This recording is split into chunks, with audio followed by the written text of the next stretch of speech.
que les petites fenêtres de l'immeuble. Ouais, je vais les faire, bien sûr, malade.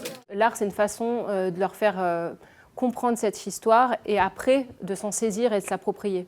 Parce que comme ils doivent produire quelque chose artistiquement, il faut qu'ils aillent ressentir et chercher quel lien ils ont avec cette histoire, même sur un plan intime ou personnel en fait.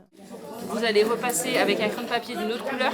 On peut passer des choses très fortes à travers l'art sans être très long ou s'épandre ou être même dans des choses grandiloquentes. Justement là on travaille sur des objets ou des choses parfois ténues, sur des cartes. Et malgré tout, on raconte une histoire qui est très chargée, sans en faire... je pense que l'émotion, elle passera par la pratique artistique, en fait. En gravure, ça je vous l'ai pas dit pour pas trop vous surcharger, mais quand on imprime, ça inverse l'image. Ça retourne l'image que vous allez faire. On a choisi comme axe et comme, on va dire, base pour tous les projets, de partir autour, effectivement, des récits des survivants. Mais moi, par exemple, donc, vu que je suis plasticien, je propose deux ateliers. Un atelier autour de la vidéo, où là c'est un atelier du coup stop motion et qui s'intéresse plus particulièrement au sort qu'ont subi les objets des personnes qui ont été déportées. Et un autre atelier autour de la gravure.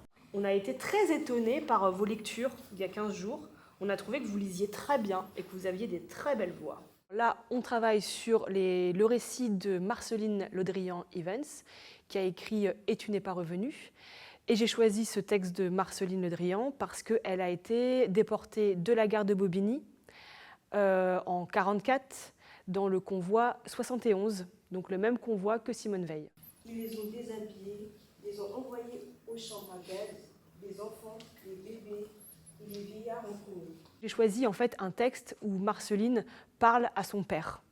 Donc c'est avant tout la relation d'une fille à son père avec qui elle est partie en déportation et qui, lui, n'est pas revenu.